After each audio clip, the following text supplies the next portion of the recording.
नमस्ते दीदी भैया, देखिए हमारे यूट्यूब चैनल पे जा रहा है विवाह गीत। आप लोग विवाह बहुत सुंदर विवाह गीत है, अपने घर गा सकते हैं, सपोर्ट करिए। और देखिए आप लोग पसंद करेंगे हम लोग के नाच गीत।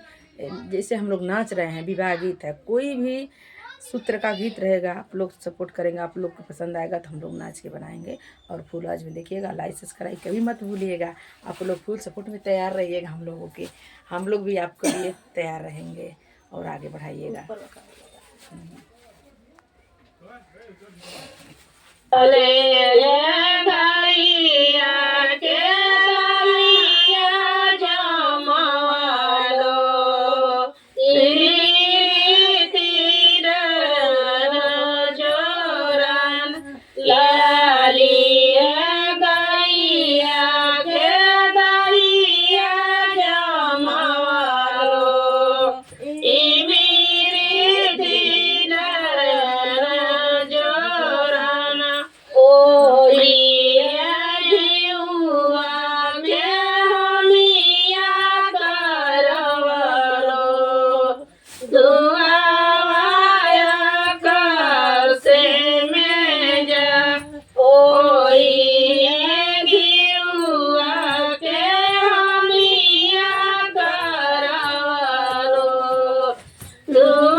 कलश के